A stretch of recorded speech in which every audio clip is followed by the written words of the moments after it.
American pastor, author, and televangelist Clarence McClendon is well known. He was born in the United States and went through a deep spiritual journey as a child that shaped his later work in ministry. McClendon grew up in a family where faith was an important part of everyday life. He learned about Christianity from a young age through his parents and the church community, which set him on the path to becoming a preacher and religious leader. As a child, Clarence McClendon's family went through a lot of hard times. Faith his parents taught him to be strong and trust in God's plan no matter what. Being exposed to faith at a young age, especially during hard times, helped McClendon build a strong relationship with God. Spiritual discussions and teachings were a big part of his childhood home life, and his mother was a big influence on him. She encouraged him to grow in his spiritual life. Clarence's love for the gospel began to grow in this setting. He often went to church services and community gatherings with his family, where he was moved by the power of faith and the sense of community in the church. Even though Clarence McClendon was drawn to the church from a young age, his childhood wasn't always easy. Like many kids, he had times of confusion and doubt, but prayer and the teachings of the Bible was enough. These times of reflection helped him understand his purpose in life and his calling to serve others through ministry. Even though he grew up in a modest home, Clarence felt a deep sense of peace and purpose through his spiritual connection. When he was a teenager, McClendon started to take on leadership roles in his church community. He served in many roles, including as a youth leader where he encouraged other teens to follow their faith. People were moved by his natural charisma and strong beliefs, and it was clear to those who knew him that he was meant for something bigger in life. Clarence McClendon's childhood shaped the person he would become, a strong supporter of faith, hope, and the power of community. Growing up through hard times and victories, along with the support of his family and church, set him on the path to becoming a strong voice in the Christian community. Throughout his life, Munton has been dedicated to spreading the word of God's love and kindness, a goal that was based on the lessons he learned as a child. It was during Clarence McClendon's formative years that he learned the value of faith, perseverance, and community. His upbringing, which was based on the teachings of the Bible and supported by a loving and caring family, prepared him for the important role he would later play as a preacher and spiritual leader. Today, his life continues to inspire people. Get other people to believe in God's plan and live with kindness and purpose. Clarence McClendon, a famous pastor and televangelist, has been through a lot in his life. One of the hardest times was when he had to go to the hospital for a serious illness. This event changed his personal and spiritual life while he was busy with his ministry and global outreach. McClendon went through a health crisis that made him slow down and face how weak he was and the state he was in. A blocked bile duct, also called a B duct blockage, which could be life-threatening and needed medical help right away.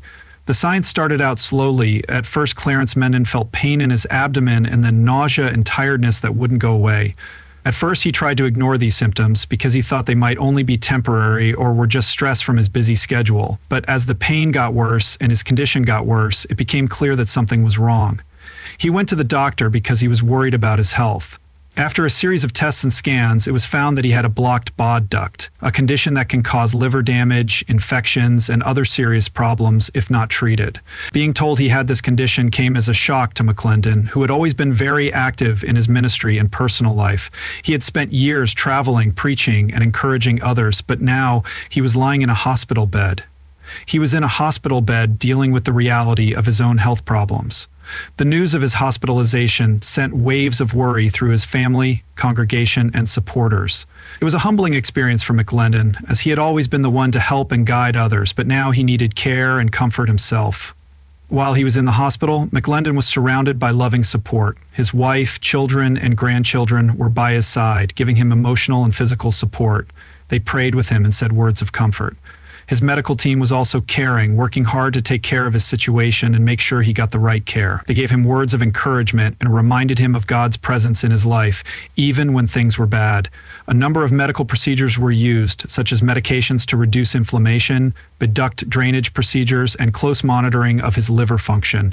As McClendon went through his treatment, he thought about what his health problem had taught him for someone else, who had spent most of his life spreading the message of faith and helping others. This experience reminded him of how important it is to take care of himself and lean on God's strength when he was weak.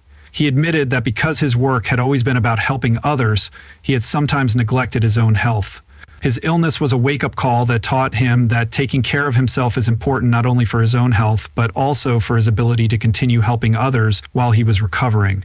McClendon stayed strong in his faith, even though his health was uncertain. He got strength from his relationship with God, praying for healing and trusting in his will. He found comfort in knowing that his purpose in life was greater than his body and that his ministry would continue to grow no matter what problems he faced. Being hospitalized and dealing with a condition that could have killed him made him more thankful for his life and the chance to serve others. In the weeks after his surgery, McClendon started to feel stronger again. His doctors were happy with his progress, and after some rest and rehabilitation, he was able to go back to his ministry. The experience had a huge effect on him personally and professionally. It made him realize how short life is and how important it is to live with purpose and meaning. It also made him realize how important community is and how powerful prayer can be, as he had felt the support of his family, friends, and co-workers. During his time of need, Clarence McClendon's congregation helped him. When he went back to traveling and preaching, he told his followers about his journey, using it to encourage others to trust in God's plan even when things go wrong. His story of healing and recovery became a powerful message of hope for many. He reminded his audience that problems in life, whether they are physical, emotional, or spiritual, are normal, but that God's grace and strength can get us through even the darkest times. Heartache was a life-changing event that made him face how weak he was. During this difficult time, he learned important lessons about health, self-care, and relying on God's strength. The support of his family and community was very important to his recovery, and his story became a testament to the power of faith, prayer, and persistence. Through McClendon's healing process, we can remember that even when we are physically weak, we can grow spiritually. New Life, I really value you watching and leaving a like and comment below.